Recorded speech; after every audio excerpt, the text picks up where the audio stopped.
What's up everybody? Welcome back to the channel. Today, we're getting new fenders on our Jeep. Sit tight.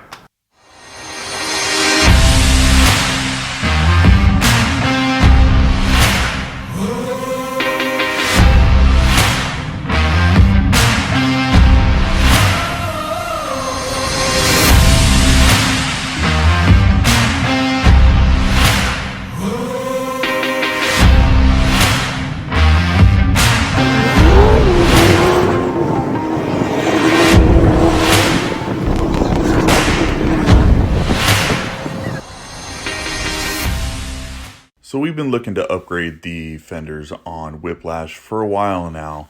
These JL Sport fenders are plastic, they're low and slow, and they're scuffed up and faded. Today we're going to fix this.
The instructions call for removing these two metal mounting brackets, either grinding them off or bending them off, which we did, but looking back, you could probably get by without removing these. If you're attempting this install, give it a shot and let me know if it works.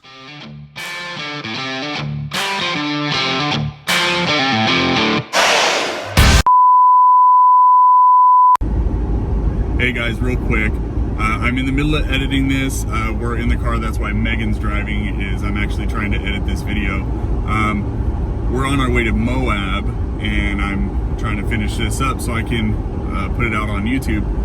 But we had a problem with the install. Not the install, it was a problem with the lighting. I reached out to Road Armor, and I'll put this at the end, but I reached out to Road Armor and they very quickly sent me back response saying that they were going to send the issue over to Quake LED same day. We're talking within a matter of minutes. I got a phone call and described the issue, and they gave me a very easy resolution. So I'll give you guys an update at the end of the video on how to fix the problem if it happens, okay? So stay tuned, watch to the end of the video, and then I'll cut in and let you guys know what you need to do if you run into the issue that we had. Okay, back to the video.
Obviously mounts for the bumper that we're going to try to keep, so we're going to try to cut in here and lose all this.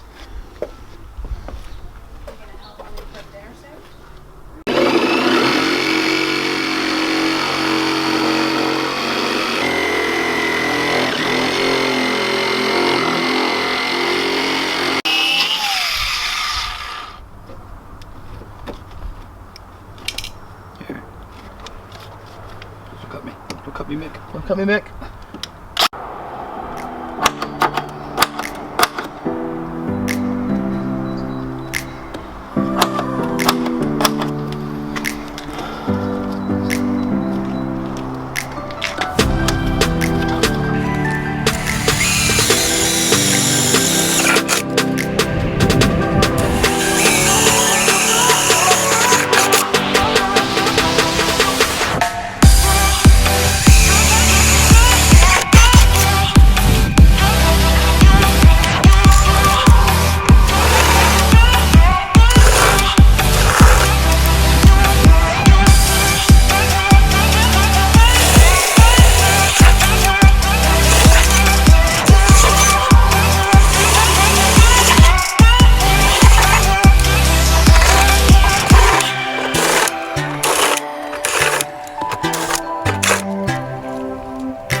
Hold here, hold here. Yep. Yep. So where's our other hole? So it's that guy right there, right? Yep. So we open him up. Why do we need it? Oh, for the nut cert. That's right. Okay. Your 5/16 nut cert, rib nut will fit in there. So 17-30 seconds. That's it. We just And which one? This Which one right here. So your oblong one, the inside of the bottom two, is your oblong one right here on the inside.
All right, guys, well, that's it.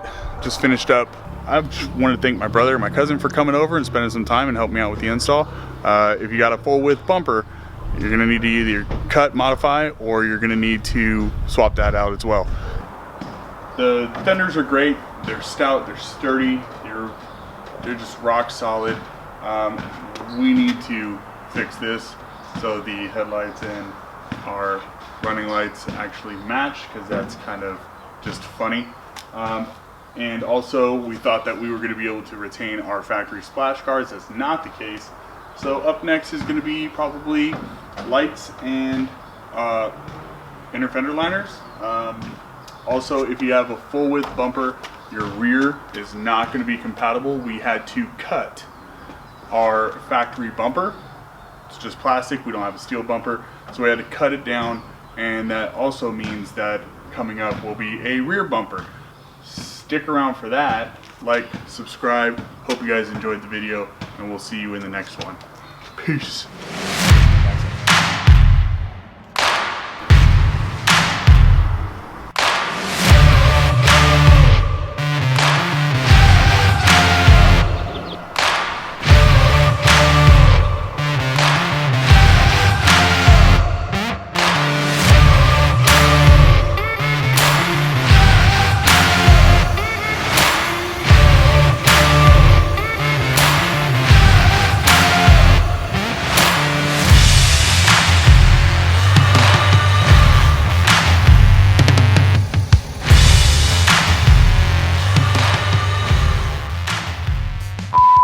Okay guys, well, I hope you enjoyed the video.